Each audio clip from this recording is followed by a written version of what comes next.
I ask that you wrestle with hearts. I ask, Lord, that you prompt us to do the things that you wish for us to do. I ask that you give me the gift of prophecy, Lord, that I may deliver your word to your people, Lord.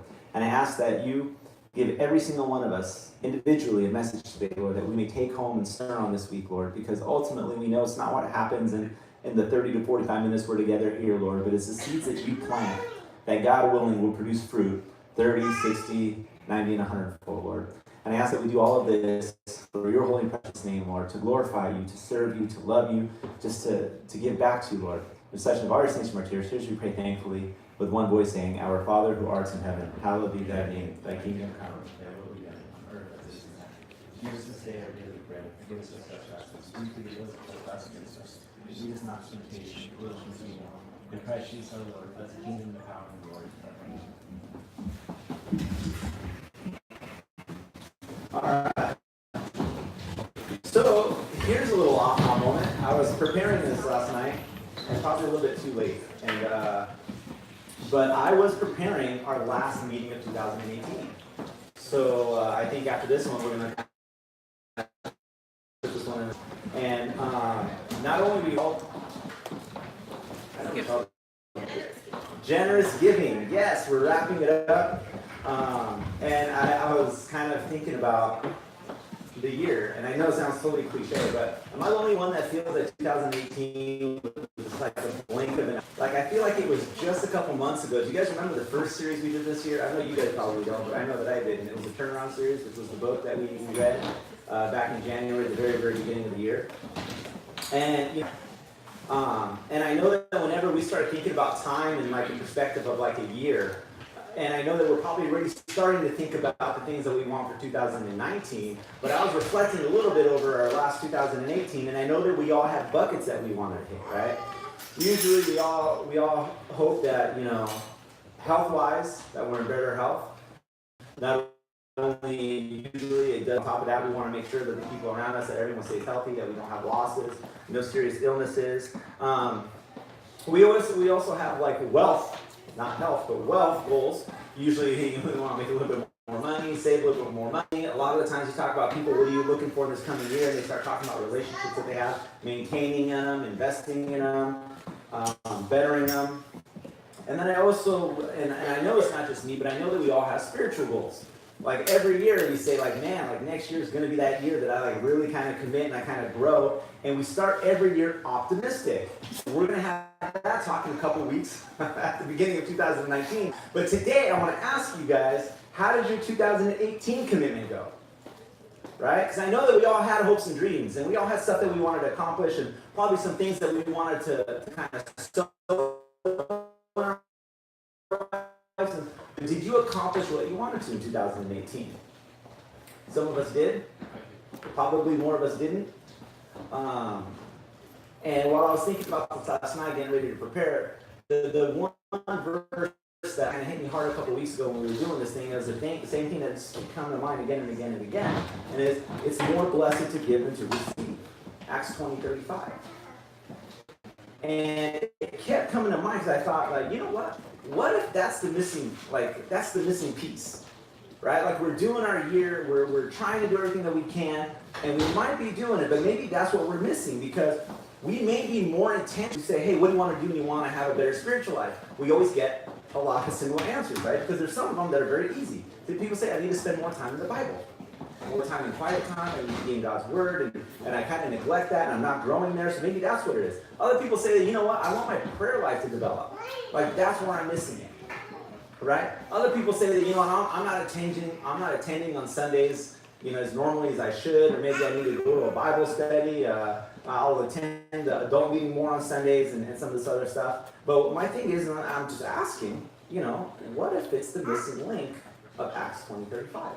There's more blessed to give than to. My kids' classes, and they're doing like their little holiday party. She was telling me about this little this kid Reed, and he's a sweet little kid, and he brought candy canes for everybody. So then Elijah went and gave Isaac his candy cane, and then he realized that Elijah didn't have a candy cane. So Reed gave him his last candy cane. I was like, don't worry about it. You can have it. And then he says, no, it's okay.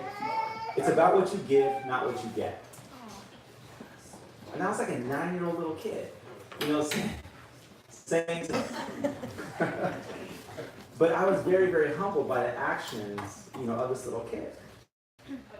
So while I was preparing this, I just haven't been able to shake this thing about, we really should be generous people. And although a portion of it is financial, portion is not financial, I was preparing this, and I know that, there's this one thing that I feel that there's a story, and it's not even a story, it's a brief second of a story that I think changes, history forever, that I kind of want us to talk about, and then I'm going to go into a second story. So it's almost going to be almost like they're two completely different talks, so just kind of bear with me, because I don't think we can get to the second one without the first. And as you guys know, that we're in the season of the incarnation, and there's Sebad Ba, and there's a hymn that's sung in the church all the time. We sung it today during communion. Can anyone guess what I'm talking about? The burning bush. All right, Robbie, thank you. I appreciate that. He was the only one singing it because he was upstairs. He was up. He ends up trying to do it on his own, gets involved, ends up committing. How many years has he spent out in basically the middle of nowhere? 40 years. 40 years, right? And he's tending to his father-in-law's flock.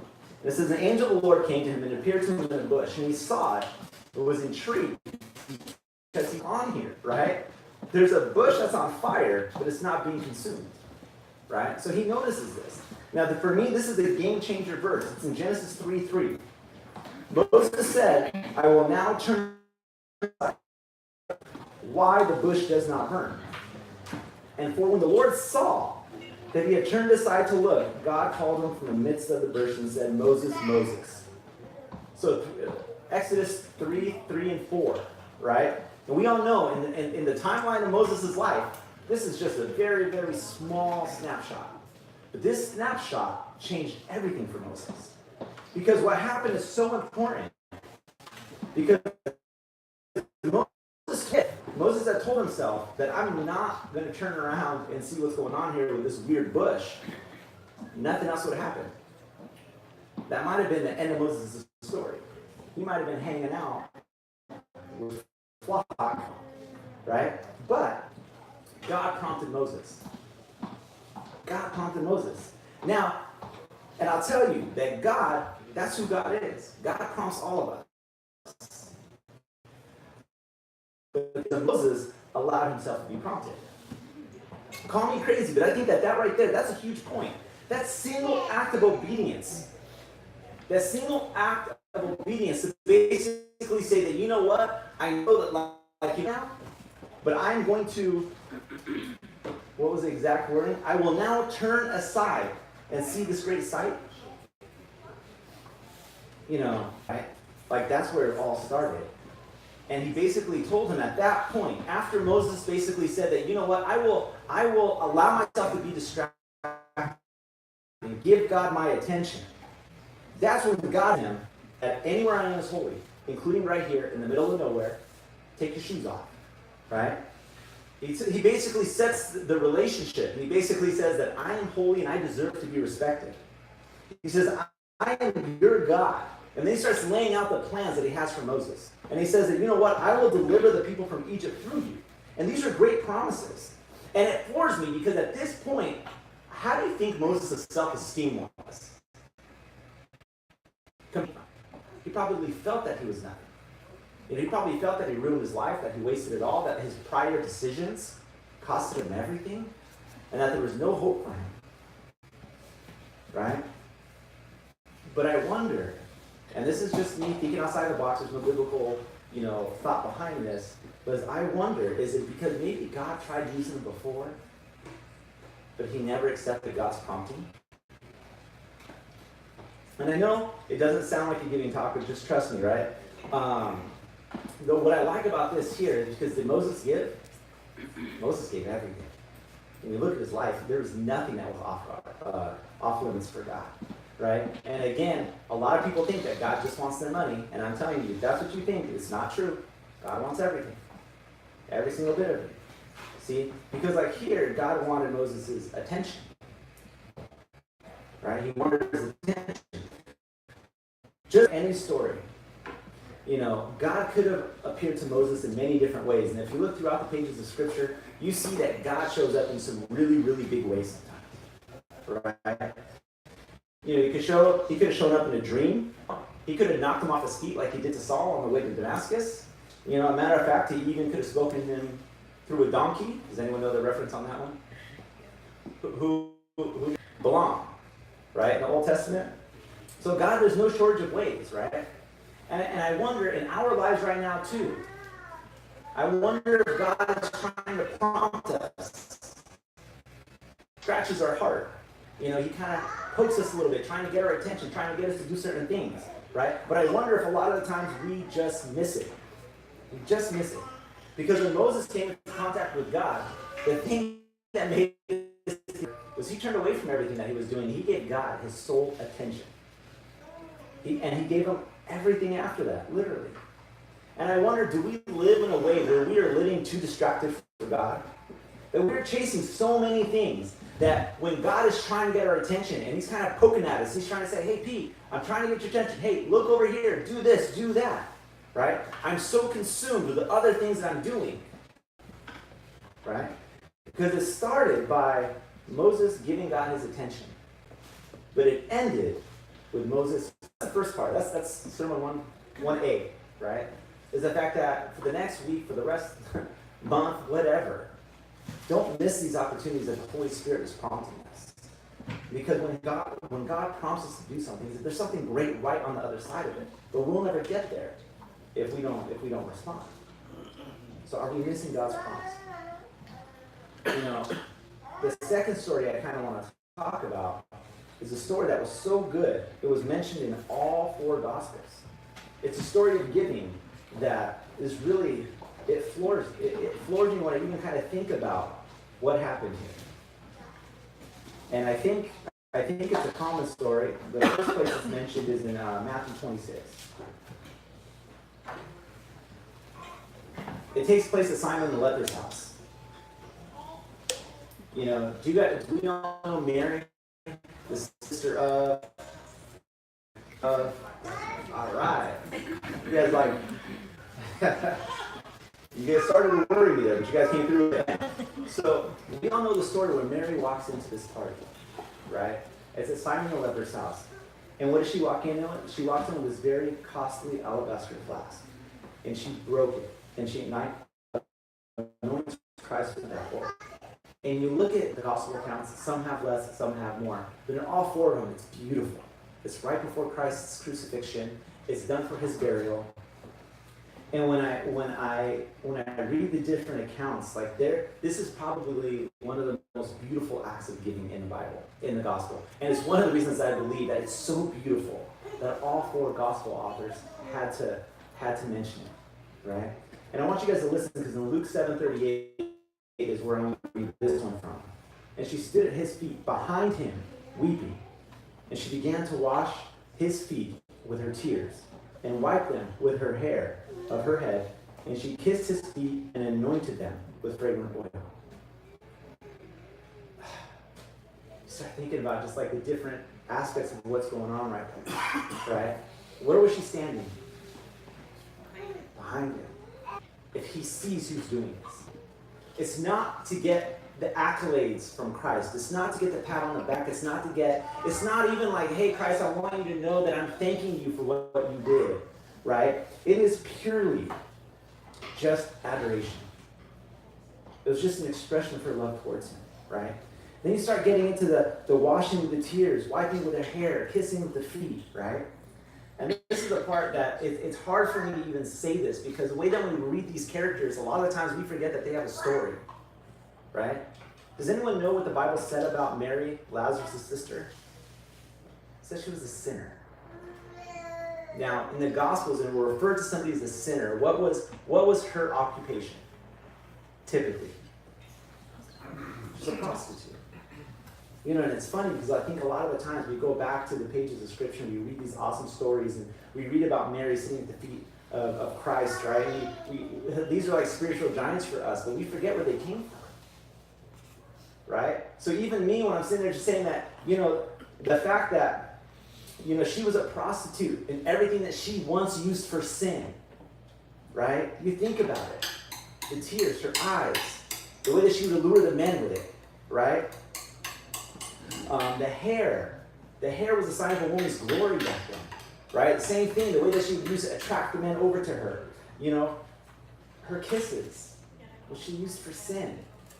You know, you think of this, and a lot of the times it's a very unpopular thing to say about, you know, Saint Mary, the sister of Lazarus, right? But we have to remember that this is who she was. Because when we come into contact with God, then it doesn't matter what happened in the past. You know, 2 Corinthians 5:17, it says that the old has passed away, all things are made new. And I think a lot of the times we want to hold Mary up on this pedestal. We say, man, she was awesome, right? And she was. But I'll tell you what, there's a lot of comfort in the fact that I can see that God can work with somebody like that too. Because if he can take a prostitute and he can elevate her to where she finished, then there's hope for you and I. No matter where we've been, no matter what we've done, no matter what horrific things were in our past, right? Because no one remembers that stuff about Mary.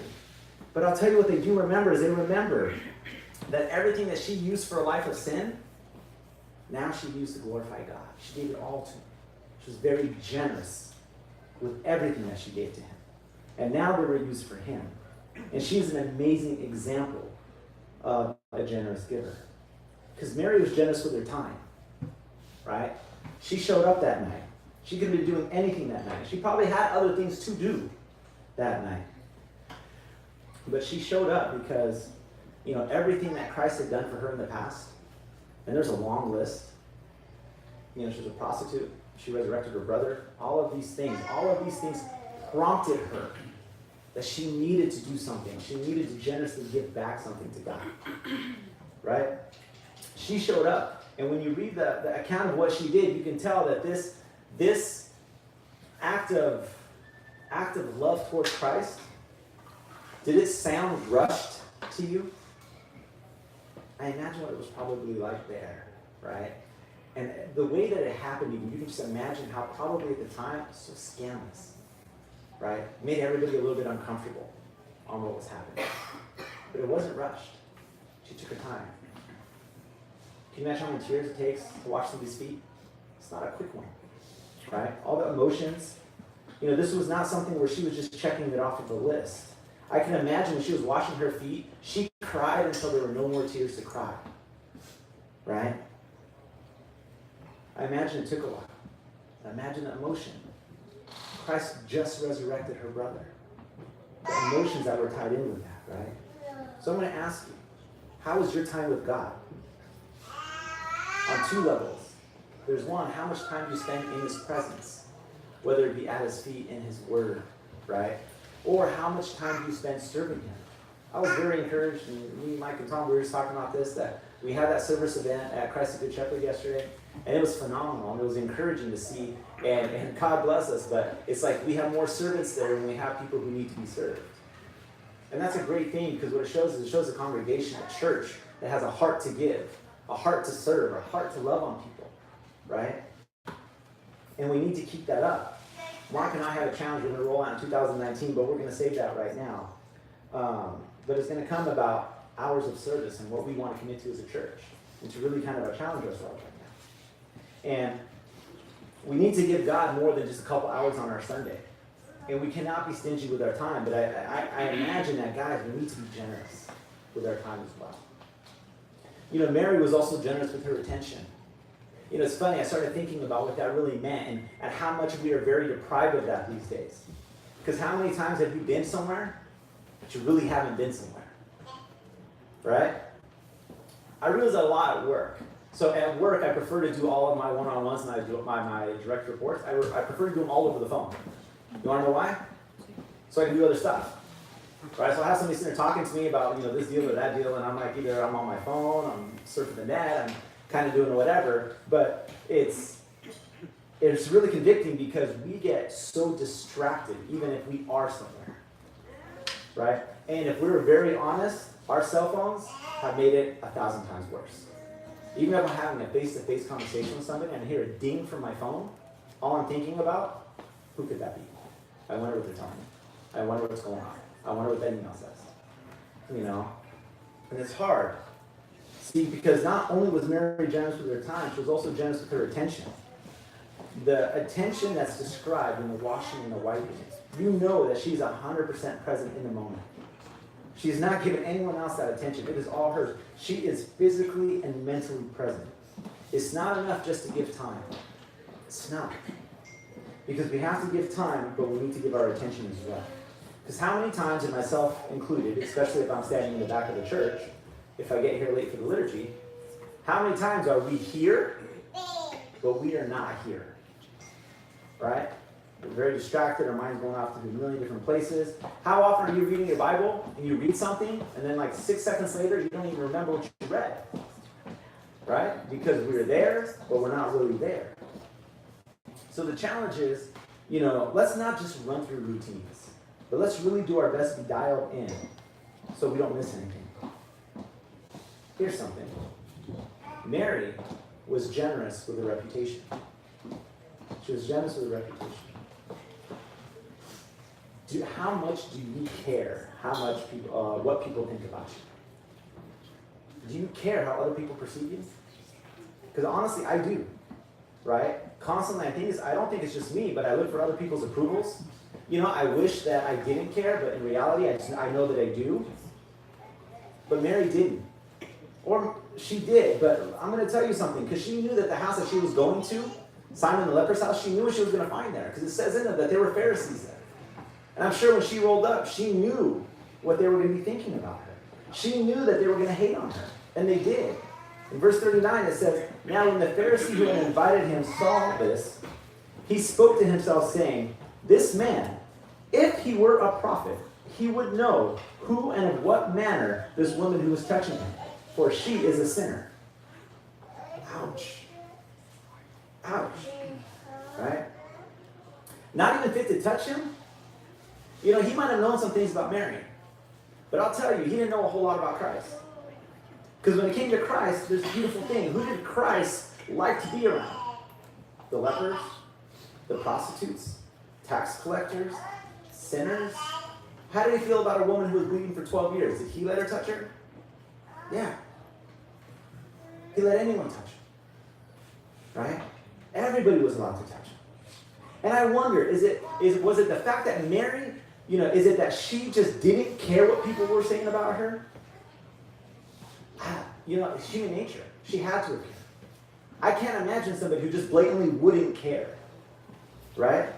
The difference was, I think that she didn't care enough to let it stop her. She loved so much. And she's like, you know what? I care, but I care more that I need to do this for Christ. That is what I need to do. And in that culture, showing your hair was bad enough, but to wipe his feet with her hair, kissing the feet, can you imagine? It just showed me, like, when we are in love with God, right? When we feel indebted to God, when God has done such big things to us in our life, right? And she was coming off the heels of a huge one. Then nothing else matters. We will give everything without even thinking twice. And then Mary was generous with her wealth. All right? And this is something that I think I've talked about before, but I'm just going to say it again. So the biggest shift that happens in a believer's heart, the thing that will completely transform your spiritual life, is when the question starts changing. Right? Because we start with the question of, how much do I give to God? How much? But then eventually it grows, right? Because the question ends up being, how much of God's stuff do I need to keep for myself? Because it ends up being an ownership issue. If this is all God's stuff, then I'm going to take what I'm going to need, and the rest is yours. You can have whatever you want, nothing's off limits. As opposed to, how much of my stuff does he really want? But the question has to evolve. See, because Mary here, she saw that everything was God's, so it wasn't a sacrifice to her. She was giving back what was already his. It was a year's salary. And it was extremely generous. Matter of fact, not only generous, even, Judas basically says, not only is it generous, it's wrong. This is reckless. We could have sold it. We could have given it to the poor. We could have done all of this other stuff, right? And I wonder, where did Mary come with this level of generosity? Where did she learn it? Right? Where I almost want to say it's like a reckless generosity. Well, she was following Christ's examples. Because if you look at it, right? So there was a wedding that Christ was at. and they ran out of wine. So how many water pots did they bring? 6. They said that these things were huge. And if you go back and you see how much water that these things carry, you know what? He basically took 700 bottles of water and turned it into 700 bottles of wine. Well, that sounds pretty reckless, doesn't it? Recklessly generous. Because that's how Christ was, right? Well, there's another time where Christ fed 5,000 men, right? And, you figure Christ is dialed in. He knows exactly how much. He could have cut it off right when they had enough bread. But does anyone remember what they collected after? 12 baskets. I'd say that's kind of reckless. Because that's the example he set. He was recklessly generous, right? And the thing that just kind of floors me, you want to know the most reckless of them all? The one where you just said you can't get any more reckless than that? How about the father sacrificing his only son? That sounds a little reckless. It doesn't make sense. I don't understand how that even pencils out. But that's the type of God that we have, right? He's as generous as it could ever get. And that was Christ's example. That was what he said. So when Mary looked at this alabaster flask, it wasn't a big deal for her. Because she was following his example. And it's complete opposite of what the world's telling us. What's the world telling us? The world telling us is, you are what you have. You are what you make. Everyone's talking about, you acquire. But Mary here was following Christ's example, which was give. And Mary was generous with her comfort. She allowed herself to be uncomfortable for Christ's cause, right? Because we imagine when we're talking about what she did, she had to get low, close to the ground. We all know that the ground, we're not talking about wood floors, we're not talking about porcelain tile, we're talking about dirt. So she's down in the dirt, she's in the position of a servant, and why? Because she couldn't have shown the amount of love that she wanted to show Christ without being uncomfortable. And I know it's the same thing with us. If we want to show Christ the amount of love that we want to show him and the amount of generosity that he wants to see from us, then it cannot be in our own comfort. And she knew it because ultimately Christ, did he give up his comfort? Not only his comfort, but he gave up his life, right? And I'll tell you, we all tend to give up comfort. I don't think that we're all stuck to our comfort, right? Like there's a lot of people who gave up a Saturday morning yesterday because we wanted to go, we wanted to help people, and we wanted to be uncomfortable until it's too much, right? Like we can all volunteer until it's too much. We can all give a little bit until it's too much. Like we set limits on what we're willing to do. Like I'm okay until here. But Mary had no limit in this story. There was no limit at all. And why? That's the question. I just look at what she did that night and it just floors me. I say, why? That's the question I just kept thinking, like, why did she do it? And honestly, it was just the love for God. It was her love for Christ. It's not the first time we've seen it. We saw it when she was sitting at his feet. There was something for her that Christ's love was so real. It was so personal to her that she had to respond. The events of her life were so big for her, she couldn't deny it. Right? And that took her love to the next level. I think about Mary when she lost Lazarus. The brokenness and where Christ met her there. And after she lost Lazarus, she got him back, right? She found him again because Christ resurrected him. And I'm going to tell you, after Christ has done something that big in your life, and look, we might not all have a Lazarus moment where he's resurrected a family member, but I challenge you, and I know that Christ has done big things in every single one of our lives. Things that without a doubt, when we look back on it, we say that this had to be the hand of God. There's nothing else that could ever explain it. Right? And I know that God has been big to us. Because when Mary experienced God in a way that was supernatural, everything else seemed small. Everything else. So I wonder when it comes to us, maybe we don't give because we don't consider ourselves really taking anything from God. I mean that, like, how personal is your relationship with God? Like, is the God that you know of, is it just the God that we find in the pages of this Bible? Is it just someone that we read about, that he's done amazing things in other people's lives? Or is it a living God that lives inside of us? Is the Holy Spirit active inside of us? That we have a real relationship with him?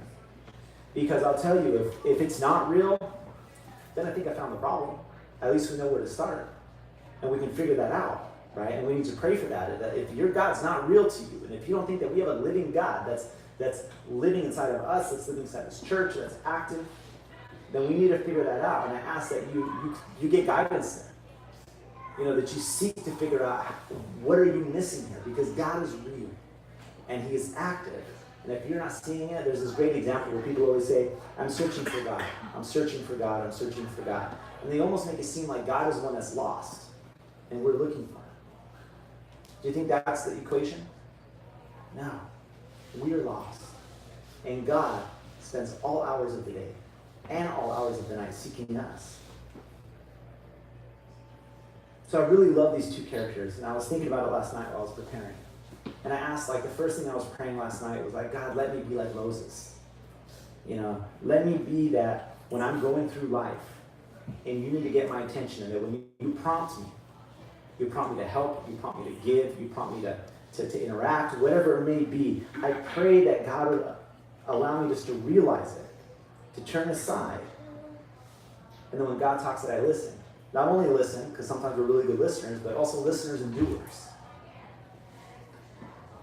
See, because Moses quickly gave up everything he had for God's plan and purpose, and he held nothing back. And see what he did with Moses. God took Moses as a runaway, rejected murderer, and he turned him into one of the greatest men of the Bible. Turned him into a great leader, turned him into the leader of a nation, you know, and his life never looked the same. But only after he gave all to God. Same with Mary in this story. Once she turned towards God, everything changed. She gave everything. It's a theme that we see in this book. Anyone in this book, it's just pages and pages and pages, where people that when they come into contact with the true and living God, and God shows up, you cannot help but become a giver. It's not about what you give. No, it's not about what you get. It's about what you give. So do you want to be better at this? You know, I was thinking back to a talk that Mark gave earlier this year, and he kind of labeled it as 3 T's, right? We need to get better at 3 things. We need to get better at giving our time, our talent, and our treasures. And I believe that all 3 of those things are required of us by God.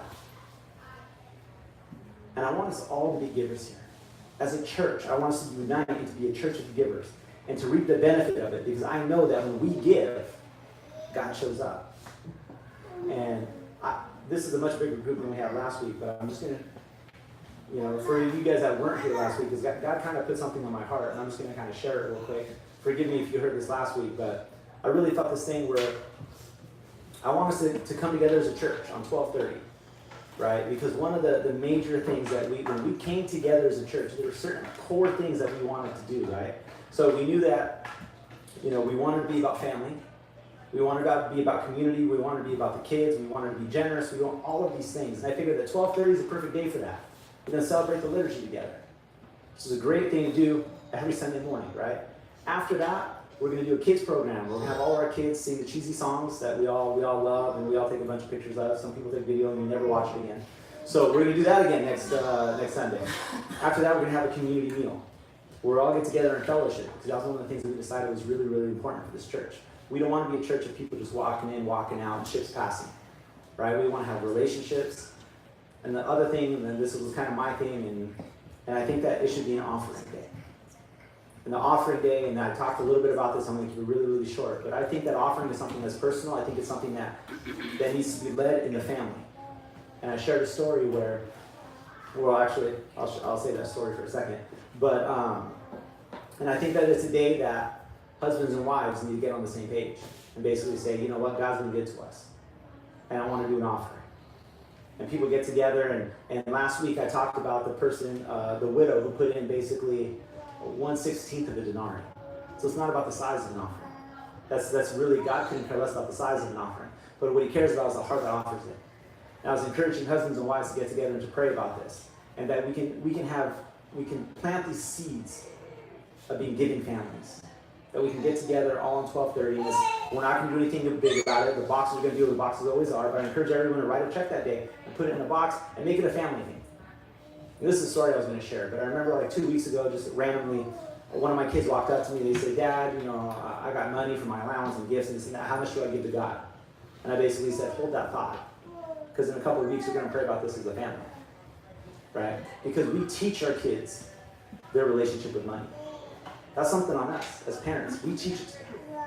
And I remember being a 16-year-old that worked at Kmart, and I had a mom that taught me that on my $80 check, $8 of it went to church. And by the grace of God, she's the one who instilled that in me, and by the grace of God to this day, I feel just as passionately about it. And I believe that as a church, that we're going to be raising up the next generation, that we need to teach them right now how to have healthy conversations about money, and how to have a healthy relationship with the church and tithing to it. It's something, if we teach it to them now, we'll never have to bring it up when they're older. So I encourage everybody on 12:30 that we're going to do, everyone's going to do it individually. We're not doing it as a group. Not everyone's getting up, checking the box, and that other stuff. But I'm saying lead your family. Lead your family. If you feel like God's done big things for you, then how do we not respond? It's not a money thing. It's not a dollar amount thing. But I just urge you guys, because I know, personally speaking, that this is an area where God loves to show up. Sound good? All right. And glory be to God forever. Amen. Any questions, comments, anything like that? All right, cool. Stand and pray. In the name of the Father, Son, and the Holy Spirit, name one God, amen. Dear Lord, we stand before you, Lord, and we're in awe of your goodness and everything that you do for us, Lord. And honestly, how do we even respond to that? Lord, I even know as great as Mary's act of sacrifice to you, Lord, I know that it's a drop in the bucket compared to what you do for us. And there's nothing that we can do that can ever respond to what you do. But Lord, I ask that you just look down upon us, Lord, and that you just smile on us. Because Lord, as your children, we know that we fall short, but we just look up at our dad and we know that we're trying. So Lord, I ask that you just encourage us, Lord. I ask that you be a real God to us, Lord, not someone that we just find in the pages of Scripture. Lord, I pray that you're not the God that we hear about from other people. Because so many times we hear about the way that you act in other people's lives and we get envious. So Lord, I ask that you just act in our life, Lord. That you be the personal God for us. Because Lord, we know that when we see your hand do much, Lord, it will encourage us to do much as well. So Lord, I ask that you just smile down upon this church, Lord. That you encourage us, that you be with us, Lord. Lord, I ask that this church be a light to the community, to everybody around us, Lord. Lord, I ask that you keep our families strong. I ask that you use this church to feed your families, Lord, because we know that when we have strong families, we have strong churches.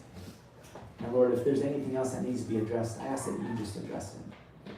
I ask that you have mercy on us, Lord, that you strengthen us, Lord, that you forgive us our sins, that you give us a spirit of perseverance, Lord. To hear these prayers in such water stains from our tears. Here's we pray one word saying, Our Father who art in heaven, hallowed be thy name. Thy kingdom come, thy will be done.